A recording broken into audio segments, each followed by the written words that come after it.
ಮಗುಕೊಂದ ತಾಯಿಗೆ ಖಾಕಿ ಗ್ರಿಲ್ ಮಾಡ್ತಾ ಇದೆ. ಪಾಪಿ ತಾಯಿ ಸುಚನಾಳಿಗೆ ಖಾಕಿ ಇದೀಗ ಗ್ರಿಲ್ ಮಾಡ್ತಿದೆ. 6 ದಿನ ಪೊಲೀಸ್ ಕಸ್ಟಡಿಗೆ ಕೋರ್ಟ್ ಒಪ್ಪಿಸಿದೆ. ನಾರ್ತ್ ಗೋವಾ ಪೊಲೀಸ್ ಕಸ್ಟಡಿಯಲ್ಲಿದ್ದಾಳೆ ಹಂತಕಿ ಸುಚನಾ. ನಿನ್ನೆಯೇ ಚಿತ್ರದುರ್ಗದಿಂದ ಗೋವಾ ಪೊಲೀಸರು ಆಕೆಯನ್ನ ಕರೆದೊಯ್ದಿದ್ದಾರೆ. ಮಗು ಕೊಂದು ಸೂಟ್ಕೇಸ್ನಲ್ಲಿ ಈಕೆ ತುಂಬಿದ್ಲು. ಮಗುವಿನ ಕೊಲೆಗೆ ಅಸಲಿ ಕಾರಣದ ಬಗ್ಗೆ ವಿಚಾರಣೆ ನಡೆಸುತ್ತಿದ್ದಾರೆ ಪೊಲೀಸರು. ರೂಮ್ನಲ್ಲಿ ಯಾವ ರೀತಿ ಕೊಲೆ ಮಾಡಿದ್ದಾಳೆ, ಕೊಲೆ ಬಳಿಕ ಹೇಗೆಲ್ಲ ಪ್ಲಾನ್ ಮಾಡಿದ್ದಾಳೆ, ಹಂತಕಿಯಿಂದ ಅಸಲಿ ಸತ್ಯ ಕಕ್ಕಿಸಲು ಪೊಲೀಸರು ಇದೀಗ ಗ್ರಿಲ್ ಮಾಡ್ತಿದ್ದಾರೆ. ಇಂದು ಹೋಟೆಲ್ಗೆ ಕೂಡ ಕರೆದೊಯ್ದು ಸ್ಥಳ ಮಹಜರು ಮಾಡಲಿದ್ದಾರೆ. ಇದು ಮಗು ಕೊಂದಂತಹ ಪಾಪಿ ತಾಯಿಗೆ ಖಾಕಿ ಇದೀಗ ಗ್ರಿಲ್ ಮಾಡ್ತಾ ಇರುವಂತದ್ದು. 6 ದಿನ ಪೊಲೀಸ್ ಕಸ್ಟಡಿಗೆ ಈಗಾಗಲೇ ಕೋರ್ಟ್ ಒಪ್ಪಿಸಿದೆ. ನಾರ್ತ್ ಗೋವಾ ಪೊಲೀಸ್ ಕಸ್ಟಡಿಯಲ್ಲಿ ಹಂತಕಿ ಸುಚನಾ ಇದ್ದಾಳೆ. ನಿನ್ನೆಯೇ ಚಿತ್ರದುರ್ಗದಿಂದ ಆಕೆಯನ್ನ ಪೊಲೀಸರು ಗೋವಾಗೆ ಕರೆದೊಯ್ದಿದ್ದಾರೆ. ಮಗು ಕೊಂದು ಆಕೆ ಸೂಟ್ ಕೇಸ್ನಲ್ಲಿ ತುಂಬಿದ್ಲು. ಅಲ್ಲದೆ ಗೋವಾದಿಂದ ಆಕೆ ಅಂಬರೀಶ್ ತೈವಾನ್ ಸೀಬೆ ಕೃಷಿ ಮಾಡಿ ಎಕರೆಗೆ 5 ಲಕ್ಷ ಗಳಿಸ್ತಿದ್ದಾರೆ. ನೀವು ಕೂಡ ಅವರಿಂದ ಕಲಿಬೇಕಾ? ಅವ್ರ ಜೊತೆ ವಿಡಿಯೋ ಕಾಲ್ ನಲ್ಲಿ ಮಾತಾಡಬೇಕಾ? ಈಗಲೇ ಫ್ರೀಡಮ್ ಆಪ್ ಡೌನ್ಲೋಡ್ ಮಾಡಿ. ಕ್ಯಾಬ್ ಮುಖಾಂತರ ಬೆಂಗಳೂರಿಗೆ ಬರ್ತಾ ಇದ್ಲು.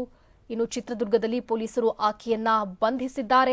ಇದೀಗ ಮಗುವಿನ ಕೊಲೆಗೆ ಅಸಲಿ ಕಾರಣ ಏನು ಅನ್ನೋದರ ಬಗ್ಗೆ ಆಕೆಯಿಂದ ಬಾಯಿ ಬಿಡಿಸೋದಕ್ಕೆ ಪೊಲೀಸರು ಸಕಲ ರೀತಿಯಾದಂತಹ ತಯಾರಿಯನ್ನ ನಡೆಸಿದ್ದಾರೆ, ವಿಚಾರಣೆಯನ್ನ ನಡೆಸ್ತಾ ಇದ್ದಾರೆ. ರೂಮ್ನಲ್ಲಿ ಯಾವ ರೀತಿಯಾಗಿ ಆಕೆ ತನ್ನ ಮಗುವನ್ನ ಕೊಂದಿದ್ದಾಳೆ, ಕೊಲೆ ಬಳಿಕ ಹೇಗೆಲ್ಲ ಪ್ಲಾನ್ ಮಾಡಿದ್ದಾಳೆ, ಅದನ್ನ ಸಾಗಿಸೋದಿಕ್ಕೋಸ್ಕರ ಆಕೆ ಪ್ರೀ ಪ್ಲಾನ್ ಮಾಡಿದ್ಲಾ ಅಥವಾ ಆ ಕ್ಷಣದಲ್ಲೇ ಆಕೆ ನಿರ್ಧರಿಸಿರೋದಾ, ಇದೆಲ್ಲದರ ಬಗ್ಗೆಯೂ ಕೂಡ ಪೊಲೀಸರು ವಿಚಾರಣೆಯನ್ನ ನಡೆಸ್ತಾ ಇದ್ದಾರೆ. ಇನ್ನು ಹಂತಕಿಯಿಂದ ಅಸಲಿ ಸತ್ಯವನ್ನ ಕಕ್ಕಿಸೋದಕ್ಕಾಗಿ ಪೊಲೀಸರು ಗ್ರಿಲ್ ಮಾಡ್ತಾ ಇದ್ದಾರೆ.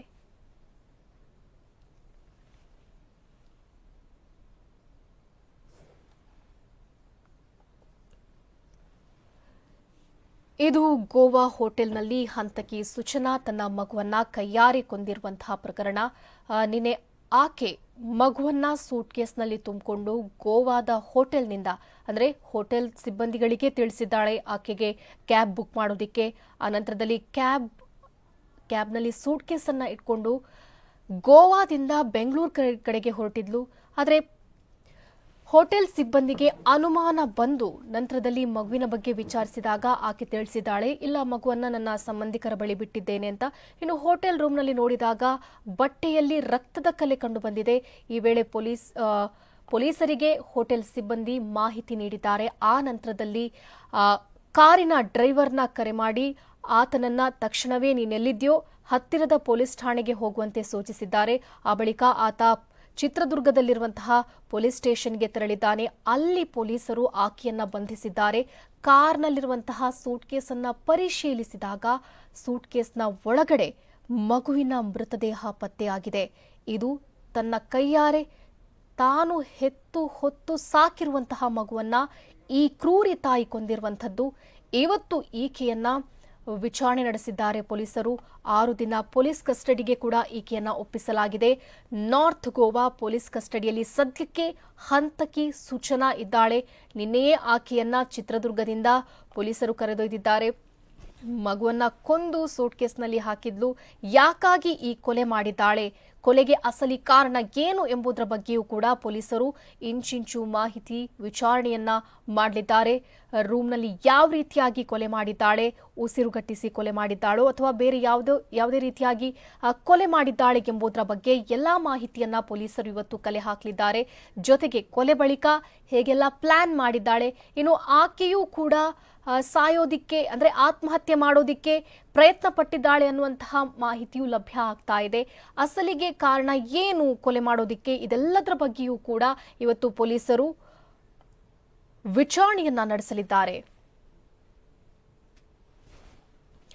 ಇನ್ನು ಸ್ಥಳ ಮಹಜರು ಕೂಡ ಇವತ್ತು ನಡೆಸುವಂತಹ ಸಾಧ್ಯತೆ ಇದೆ. ಹೋಟೆಲ್ಗೆ ತೆರಳಿ ಆ ಸ್ಥಳದಲ್ಲಿ ಯಾವ ರೀತಿಯಾಗಿ ಆಕೆ ಪ್ಲಾನ್ ಮಾಡಿದ್ದಾಳೆ, ಯಾವ ರೀತಿಯಾಗಿ ಕೊಲೆ ಮಾಡಿದ್ದಾಳೆ, ಎಲ್ಲದರ ಬಗ್ಗೆಯೂ ಕೂಡ ಪೊಲೀಸರು ಇವತ್ತು ಮಾಹಿತಿ ಕಲೆ ಹಾಕಲಿದ್ದಾರೆ. ಒಟ್ಟಾರೆಯಾಗಿ ಹೆತ್ತ ತಾಯಿಯೇ 4 ವರ್ಷದ ಕಂದಮ್ಮನನ್ನ ತನ್ನ ಕೈಯಾರೆ ಕೊಂದಿರುವಂಥದ್ದು ನಿಜಕ್ಕೂ ಕೂಡ ಇದು ದುರಂತ. ಈ ರೀತಿಯಾದಂತಹ ಘಟನೆಯನ್ನ ಯಾರೂ ಕೂಡ ನಿರೀಕ್ಷೆ ಮಾಡಿರಲಿಲ್ಲ. ಒಬ್ಬ ತಾಯಿ, ಅದು ಕೂಡ ಒಂದು ಕಂಪನಿಯ ಸಿಇಒ ಆಗಿರುವ ಆಕೆ ಇಷ್ಟೊಂದು ಕ್ರೂರಿ ಆಗ್ತಾಳೆ ಅಂತಂದ್ರೆ ನಿಜಕ್ಕೂ ಯಾರೂ ಕೂಡ ಊಹಿಸೋದಿಕ್ಕೆ ಸಾಧ್ಯನೇ ಇಲ್ಲ. ಕೌಟುಂಬಿಕ ಕಲಹ, ಇಬ್ಬರು ಗಂಡ ಹೆಂಡತಿ ವಿಚ್ಛೇದನ ಪಡ್ಕೊಂಡಿದ್ರು. ವಿಚ್ಛೇದನ ಪಡ್ಕೊಂಡ ನಂತರದಲ್ಲಿ ಕೋರ್ಟ್ ಆದೇಶ ನೀಡಿತ್ತು, ಪ್ರತಿ ಭಾನುವಾರ ಮಗುವನ್ನ ತನ್ನ ಪತಿಯ ಬಳಿ ಬಿಡಬೇಕು ಅಂತ ಸೂಚನೆ ನೀಡಿತ್ತು. ಇದೇ ಆಕೆಯ ಸಿಟ್ಟಿಗೆ ಕಾರಣ ಆಗಿತ್ತು ಅನ್ನೋದು ನಿಜಕ್ಕೂ ದುರಂತ. ಇದೀಗ ಆಕೆ ತನ್ನ ಮಗುವನ್ನ ಕೊಂದಿರುವಂಥದ್ದು